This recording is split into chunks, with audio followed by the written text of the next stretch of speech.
আলাইকুম। Centre for policy dialogue সিপিডির পক্ষ থেকে মাত্র কয়েকদিন আগেই যুক্তরাষ্ট্রের সঙ্গে বাংলাদেশের যে শুল্ক চুক্তি, সেই চুক্তি সম্পর্কে তারা প্রতিক্রিয়া জানাতে গিয়ে বলেছিল, চুক্তির শর্ত দেখে আমরা হতভম্ব, স্তম্ভিত এবং সরকারের উচিত এই চুক্তি থেকে সরে আসা। এখন আমাদেরকে বলতে হয়, পররাষ্ট্রমন্ত্রী ডক্টর খলিলের বক্তব্য শুনে আমরা হতভম্ব, আমরা স্তম্ভিত। তার কারণ, আমরা এতদিন আফসোস করে আসছিলাম, বিএনপির জন্য আমাদের কষ্ট হচ্ছিল। আমি নিজেই অনেকবার বলেছি, ডক্টর ইউনূস সরকার যুক্তরাষ্ট্রের সঙ্গে যে শুল্ক চুক্তিটি করেছে, তাতে করে বিএনপির ডানা ছেড়ে ফেলা হয়েছে। বিএনপির আর স্বাধীনভাবে সরকার পরিচালনার তেমন কোনো উপায় সম্ভবত নেই কোনো কোনো ক্ষেত্রে। কিন্তু এ কারণেই আমাদের পররাষ্ট্রমন্ত্রী ডক্টর খলিলের বক্তব্য শুনে স্তম্ভিত এবং হতবাক হলাম। বিএনপি নাকি এই চুক্তিতে সম্মতি দিয়েছিল নির্বাচনের আগে। পররাষ্ট্রমন্ত্রী ডক্টর খলিলুর রহমান তিনি জানিয়েছেন যে ইউএস ট্রেড রিপ্রেজেন্টেটিভ আমাদের প্রধান দুটি রাজনৈতিক দলের প্রধানের সঙ্গে নির্বাচনের আগেই কথা বলেছে এবং তারাও এতে সম্মতি দিয়েছিলেন। সুতরাং এমন না যে এটা আমরা মানে ডক্টর ইউনূস সরকার অন্ধকারে বসে এই চুক্তি করেছে।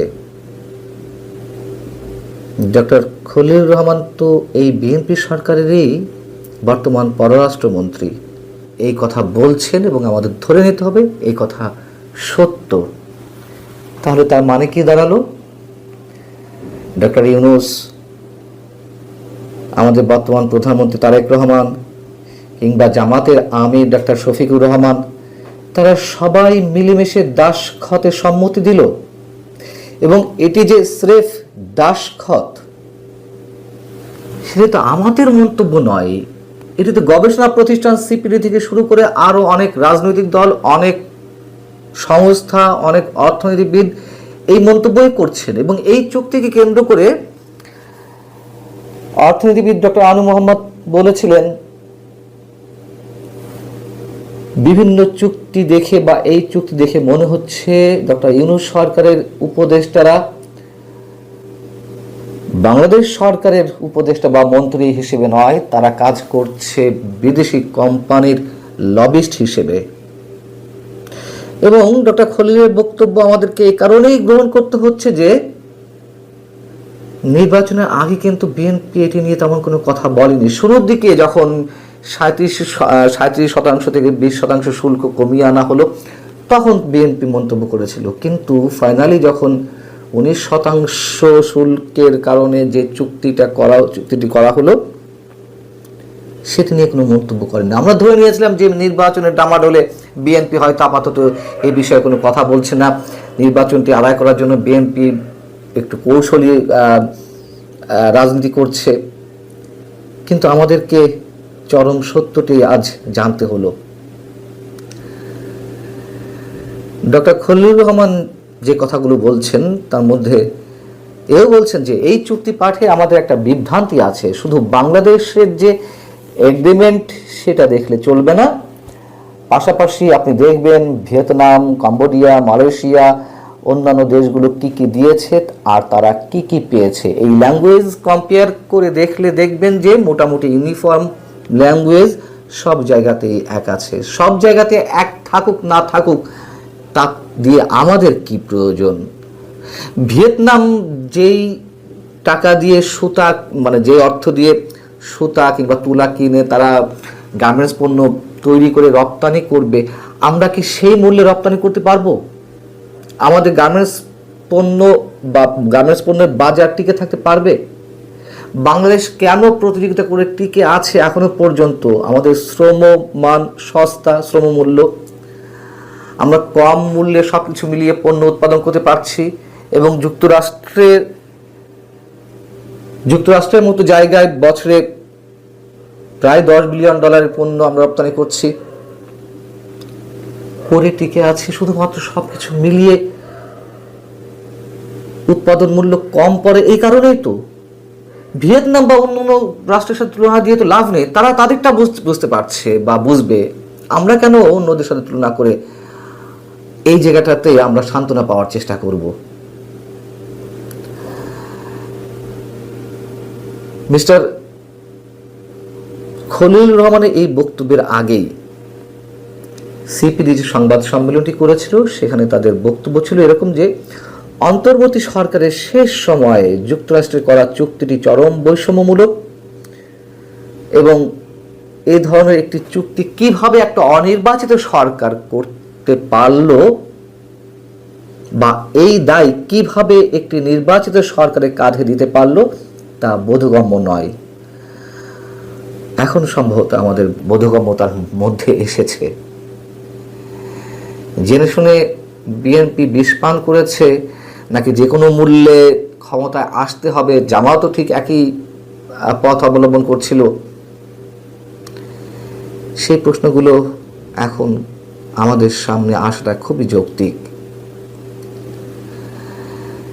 সিপিডির এমন মন্তব্য ছিল যে গত 1.5 বছরে ডক্টর ইউনূস সরকারের বিতর্কিত কর্মকাণ্ডের তো শেষ নেই, সব বাদ দিয়েও যদি একটি বিষয়ের জন্য অন্তত এই সরকারকে নিন্দা জানাতে হয়। বিশেষ বৈঠক অনুষ্ঠিত হতে যাচ্ছে এবং সেখানে স্বয়ং সর্বোচ্চ নেতা উপস্থিত থাকবেন। গোয়েন্দা তথ্যের এই হাই ফিডেলিটি বা উচ্চ নির্ভরতা নিশ্চিত হওয়ার পর যুক্তরাষ্ট্র ও ইসরায়েল তাদের হামলার পূর্ব নির্ধারিত সময় পরিবর্তনের সিদ্ধান্ত নেয়। যুক্তরাষ্ট্রের সর্বোচ্চ নেতা, নিরাপত্তা উপদেষ্টা ও সামরিক শীর্ষ কর্মকর্তারা একই স্থানে উপস্থিত, এমন সুযোগ অত্যন্ত বিরল। সেই মিটিং উইন্ডো নিশ্চিত হওয়ার পরে হামলার সময় এগিয়ে আনা হয় যুক্তরাষ্ট্র ও ইসরায়েলের পক্ষ থেকে। তেহরানের সর্বোচ্চ সুরক্ষিত এবং অত্যন্ত শক্তিশালী প্রতিরক্ষা ব্যবস্থা দ্বারা বেষ্টিত খামেনির কম্পাউন্ডে তখন আইআরজিসি কমান্ডার মোহাম্মদ পাকপুরের মতো শীর্ষ জেনারেলদের খামেনির ইনার সার্কেলে আলোচনা করেছিলেন। ঠিক সেই মুহূর্তে কোনো প্রকার সতর্কবার্তা ছাড়াই আকাশ থেকে নেমে আসে বাংকার বাস্টার মিসাইল, যা কংক্রিটের কয়েক স্তরের সুরক্ষা ভেদ করে মাটির গভীরে গিয়ে বিস্ফোরিত হতে সক্ষম। হামলার মূল কৌশলটি ছিল খামেনিকে প্রথম আঘাতেই নিশ্চিহ্ন করা, যাতে তিনি কোনোভাবেই গোপন সুড়ঙ্গ বা ভূগর্ভস্থ বাংকারে আশ্রয় নেয়ার সুযোগ না পান। ইসরায়েলি F-35 স্টেলথ যুদ্ধ বিমান এবং মার্কিন ড্রোন প্রযুক্তির সমন্বয়ে পরিচালিত এই হামলাটি ইরানের S-300 রাডার সিস্টেমকে পুরোপুরি অন্ধ করে দিয়েছিল। স্যাটেলাইট চিত্রে কম্পাউন্ড ধ্বংস হওয়ার যে চিত্র দেখা গেছে তাতে স্পষ্ট এটি চলমান কোনো কনভয়ের উপর আঘাত নয়, বরং একটি স্থির কমান্ড সাইটকে লক্ষ্য করে চালানো আঘাত। সামরিক ভাষা যাকে বলা হয় ডেকাপিটেশন স্ট্রাইক। যুক্তরাজ্যের প্রভাবশালী দ্য টেলিগ্রাফের এক প্রতিবেদনে দাবি করা হয় খামেনি যে ভবনে ছিলেন তার ভূগর্ভের গভীরে ছিল সুরক্ষিত এক আশ্রয় কেন্দ্র। এর গভীরতা এতটাই বেশি যে লিফটে একদম নিচে পৌঁছাতে সময় লাগতো প্রায় 5 মিনিট। তবে এর কিছুই এখন আর অবশিষ্ট নেই। রয়টার্সের তথ্য মতে সেখানে উদ্ধার করা হয়েছে খামেনির নিথর দেহ। এর মধ্যে চমকপ্রদ তথ্য দিয়েছে টেলিগ্রাফ। দর্শক, সিরাজউদ্দৌলার পতন হবে আর সেখানে মীর জাফর থাকবে না, তা কি হয়? টেলিগ্রাফ বলছে খামেনির ঘনিষ্ঠ মহলের ভিতর থেকেই বৈঠকের তথ্য ফাঁস করা হয়েছিল। মানে খামেনির ঘনিষ্ঠ বৃত্তের মধ্যে কোনো গুপ্তচর ছিলেন, আর তিনি শেষ পর্যন্ত নির্ধারণ করে দেন ইরানের সর্বোচ্চ ধর্মীয় নেতার ভাগ্য। প্রভাবশালী মার্কিন সংবাদ মাধ্যম দ্য ওয়াশিংটন পোস্ট দিচ্ছে আরেক খবর। তারা বলছে ইরানে এই যে হামলা হলো তার শুরুর নেপথ্যে আছে সৌদি আরব। সৌদি যুবরাজের চাপেই নাকি ইরানে হামলা চালায় যুক্তরাষ্ট্র ও ইসরায়েল। ওয়াশিংটন পোস্টের প্রতিবেদনে বলা হয়েছে সৌদি যুবরাজ মোহাম্মদ বিন সালমান গত মাসে প্রেসিডেন্ট ডোনাল্ড ট্রাম্পকে একাধিকবার ব্যক্তিগত ফোনে ইরানে হামলার জন্য চাপ দিয়েছিলেন। যদিও প্রকাশ্যে সৌদি যুবরাজ মুখে মুখে কূটনীতির কথাই বলতেন, কিন্তু ভেতরে ভেতরে সৌদি যুবরাজের আতঙ্ক ছিল ইরান সৌদি আরবের তেলের মজুদ শেষ করে দিবে। সৌদি যুবরাজের টেলিফোনে সাড়া দিয়ে নিখুঁত প্ল্যান কষে খামেনিকে সরিয়ে দিয়ে স্বাভাবিকভাবে ভীষণই খুশি হয়েছিলেন ডোনাল্ড ট্রাম্প। কিন্তু বেশি দেরি লাগেনি তার সেই খুশি চিন্তায় রূপ নিতে। ইরানও পাল্টা হামলা শুরু করে। ইরানের প্রথম যে অবস্থা সেটি বিবেচনায় নিলে এসব হামলার সাফল্যকে বেশ ভালোই বলতে হবে। ট্রাম্পের মুসলিম মিত্রদের চিন্তা পরিণত হচ্ছে দুশ্চিন্তায়। সৌদি যুবরাজ পাঠাচ্ছেন গোপন বার্তা, বলছেন ইরানের সাথে বাড়াবাড়ি করা যাবে না। ট্রাম্প অবশ্য জানিয়েছিলেন ইরানের অন্তর্বর্তীকালীন নেতারা আলোচনায় বসতে রাজি, কিন্তু ইরানের জাতীয় নিরাপত্তা পরিষদের সচিব আলী লারিজানি বুড়ো আঙ্গুল দেখালেন, সব জানিয়ে দিলেন ওয়াশিংটনের সঙ্গে কোনো ধরনের আলোচনায় বসবে না ইরান। তাহলে এই সংঘাতের সমাধান কি? এই যুদ্ধ কি চলতেই থাকবে? ইরানও কি এভাবে নেতাহীনভাবে একের পর এক মিসাইল ছড়িয়ে যাবে? দর্শক, যে লারিজানির কথা বললাম তিনি ইরানের প্রেসিডেন্ট নির্বাচনে একসময় অযোগ্য ঘোষিত হয়েছিলেন। সেই আলী লারিজানি এখন দেশের নেতৃত্ব শূন্যতার সংকটময় সময় আপৎকালীন নেতা হয়েছেন। তবে ইরানের পরবর্তী সর্বোচ্চ নেতা কে হবেন তা নিয়ে এখন বিশ্ব জুড়ে চলছে নানা বিশ্লেষণ। ইরানের শাসনতন্ত্র অনুযায়ী ৮৮ সদস্যের অ্যাসেম্বলি অব এক্সপার্টস বা বিশেষজ্ঞ পরিষদ পরবর্তী নেতা নির্বাচনের চূড়ান্ত ক্ষমতা রাখে। বর্তমানে উত্তাল যুদ্ধকালীন পরিস্থিতিতে এবং শীর্ষ নেতৃত্বের শূন্যতায় বেশ কয়েকজন প্রভাবশালী ব্যক্তির নাম বিশেষভাবে আলোচনায় আসছে। এর মধ্যে একজন হলেন আয়াতুল্লাহ খামেনির দ্বিতীয় পুত্র মুস্তফা খামেনি।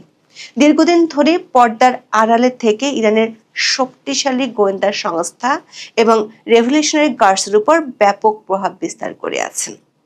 ইরানে বংশানুক্রমিক রাজতন্ত্রের বিরোধিতা থাকলেও বর্তমান সংকটময় মুহূর্তে সামরিক বাহিনীর সমর্থন নিয়ে তিনি একজন শক্তিশালী দাবিদার হতে পারেন। আছেন আয়াতুল্লাহ আলী রেজা আরফি, যিনি খামেনির অত্যন্ত আস্থাভাজন ছিলেন। ইরানের বর্তমান বিচার বিভাগের প্রধান গোলাম হুসেন মোহসেনি এজেই হতে পারেন নতুন নেতা। যদি বেঁচে থাকেন তাহলে খামেনির নাতি হাসান খোমেনিও হাল ধরতে পারেন। তবে এই মুহূর্তে নেতাবিহীন ইরান যেভাবে একের পর এক মিসাইল হামলা চালাচ্ছে তাতে চিন্তিত ট্রাম্পের মিত্ররা। নানা হিসেব করছেন বিশ্লেষকেরা। এর মধ্যে হিজবুল্লাহ রকেট হামলা শুরু করেছে। বিশ্লেষকরা বলছেন খামেনির মৃত্যু হয় ট্রাম্প যে বলেছিলেন মাথা সরিয়ে দিলে শরীর নিথর হতে খুব বেশি সময় লাগে না, সেটি যে হচ্ছে না সেটি ট্রাম্প বুঝে গেছেন। কারণ ইরানের বাস্তবতা ট্রাম্পের ধারণার চেয়ে অনেক বেশি জটিল ও কুটিল। আল জাজিরার বিশ্লেষণ বলছে ইরানের শীর্ষ নেতার মাথা সরিয়ে দেওয়ার ফলটা পশ্চিমাদের কল্পনার সঙ্গে নাও মিলতে পারে। সেখানে এমন এক রাষ্ট্রের আবির্ভাব ঘটতে পারে যার অর্থনীতি কিংবা রাজনীতি সব ক্ষেত্রেই সামরিক বাহিনীর একচ্ছত্র আধিপত্য দেখা দেবে। আর এ ধরনের রাষ্ট্রে রাজনৈতিক সীমারেখা বলে কিছুই থাকবে না। খামেনির মৃত্যুর পরই সেখানে বিকল্প নেতা বসানোর হিসেব নিকাশ শুরু করে দিয়েছিল ট্রাম্প। সিবিএস নিউজকে দেওয়া সাক্ষাৎকারে মার্কিন প্রেসিডেন্ট বলেছিলেন খামেনির বিকল্প হিসেবে ভালো কিছু প্রার্থী আছেন, তবে কারা সেই প্রার্থী তা তিনি খোলাসা করেননি। কিন্তু বাস্তবতা ট্রাম্পের হিসেব নিকাশ থেকে অনেক দূরে আছে। সামরিক বিশ্লেষকরা সতর্ক করে দিয়ে বলেছেন শুধু বিমান হামলা চালিয়ে কিংবা শীর্ষ নেতাকে হত্যার মাধ্যমে একটা দেশের শাসন ব্যবস্থার পরিবর্তন ঘটানো যায়, ট্রাম্পের এমন ধারণা ভুল প্রমাণিত হতে পারে। যুক্তরাষ্ট্রের সাবেক প্রতিরক্ষা উপসহকারী সচিব মাইকেল মালরয় মনে করেন শুধু বিমান হামলার মাধ্যমে শাসন পরিবর্তন সম্ভব নয়। কথা বলার মতো যদি কেউ জীবিত থাকেন তাহলে বুঝতে হবে শাসন ব্যবস্থা এখনো বলবৎ আছে। দর্শক, যুক্তরাষ্ট্র ইসরায়েল যে হামলা চালাতে পারে সেটা ইরানও জানতো। তারা প্রায় ১.৫ মাস ধরে সম্ভাব্য হামলার প্রস্তুতি নেওয়ার সময় পেয়েছে। গত বছরের জানুয়ারিতে যে হামলা হয়েছিল সেখান থেকেও তারা শিক্ষা নিয়েছে। এ কারণে ইরান জুড়ে ছোট ছোট যেসব সামরিক ইউনিট রয়েছে সেগুলো সদর দপ্তরের সরাসরি নির্দেশনা ছাড়াও যুদ্ধ চালিয়ে নিতে সক্ষম। শনিবার স্থানীয় সময় সকালে যুক্তরাষ্ট্র ইসরায়েল হামলা শুরুর ঘণ্টা তিনেকের মধ্যে পাল্টা হামলা চালায় ইরান। তারা ইসরায়েলের পাশাপাশি সৌদি আরব, কাতার, ওমান, বাহরাইন ও সংযুক্ত আরব আমিরাতও মার্কিন ঘাঁটিকে নিশানা বানিয়েছে। এটা ঠিক তেহরানের পক্ষে মার্কিন বা ইসরায়েলি বাহিনীকে পরাস্ত করা সম্ভব নয়, তবে ইরান যুদ্ধকে এমন পর্যায়ে নিয়ে যেতে পারে যেখানে তাদের প্রতিপক্ষই যুদ্ধের ইতি টানতে বাধ্য হবে। এখন ইরানের লক্ষ্য হলো পুরো অঞ্চলকে অস্থিতিশীল করে তুলে শত্রুপক্ষের যুদ্ধের খরচ সর্বোচ্চ পর্যায়ে নিয়ে যাওয়া। সেক্ষেত্রে তেহরান হরমুজ প্রণালী বন্ধ রাখা, ইরাকের হার্স আল শাবি কিংবা ইয়েমেনের হুথি বিদ্রোহীদের লেলিয়ে দেওয়ার মতো কৌশল নিতে যাচ্ছে ইরান। বিশ্লেষকরা বলছেন, ইরানের শাসন ব্যবস্থার এই টিকে থাকার সক্ষমতার মূলে আছে দ্বৈত সামরিক কাঠামো। সেখানকার নিয়মিত সেনাবাহিনী আর্তেশ কেবল সরকারকে সুরক্ষা দেয় না, পাশাপাশি রয়েছে ইসলামিক রেভলিউশনারি গার্ড কর্পস বা IRGC। দর্শক, খামেনির মৃত্যুতে 40 দিনের রাষ্ট্রীয় শোক ঘোষণা করেছে ইরান। এই সিদ্ধান্তকে আদতে বিরোধীদের জন্য পাতা একটি ফাঁদ হিসেবে দেখছেন রাজনৈতিক সমাজবিজ্ঞানী সালেহ আল মুতাইনি। বলছেন, এতে করে রাস্তাঘাটে লাখ লাখ শোকার্ত মানুষ পূর্ণ থাকবে, যা সরকারের জন্য মানব ঢাল হিসেবে কাজ করবে। ফলে সরকার বিরোধী আন্দোলন দানা বাঁধাটা কঠিন হয়ে পড়বে। এর মধ্যে একটি গুরুত্বপূর্ণ প্রশ্ন হলো, যে পারমাণবিক সক্ষমতা ধ্বংসের জন্য ইসরায়েল যুক্তরাষ্ট্র খামেনিকে মারলো, সেই পারমাণবিক বোমা কি আদৌ ইরানের কাছে আছে এবং তারা কি তা ব্যবহার করবে, নাকি এটি সেই সাদ্দাম হোসেনের গল্পের মতো আরেকটি ফাঁকা বলি? আন্তর্জাতিক পরমাণু শক্তি সংস্থা বা IAEA এবং বিভিন্ন গোয়েন্দা সংস্থার তথ্য অনুযায়ী ইরানের কাছে বর্তমানে কোনো কার্যকর পারমাণবিক বোমা নেই, তবে তারা এর অত্যন্ত কাছে পৌঁছেছে। 2025 সালের জুন মাসের যুদ্ধের পর ইরানের অনেক পারমাণবিক স্থাপনা ধ্বংস হয়ে গিয়েছিল, কিন্তু ইরান দ্রুত তা পুনর্গঠন শুরু করেছে। তাদের কাছে বর্তমানে প্রায় 400 কেজি 60% সমৃদ্ধ ইউরেনিয়াম রয়েছে, যা অস্ত্র গ্রেডে 90% উন্নীত করতে মাত্র কয়েক সপ্তাহ সময় লাগবে। বিশ্লেষকদের মতে, ইরান একটি পারমাণবিক ওয়ারহেড তৈরির কারিগরি জ্ঞান অর্জন করলেও তা ক্ষেপণাস্ত্রের মাথায় বসিয়ে নিখুঁতভাবে নিক্ষেপ করার সক্ষমতা অর্জন করতে আরো কয়েক বছর সময় লাগবে। তবে নেতৃত্বের এই বিপর্যয়ের মুহূর্তে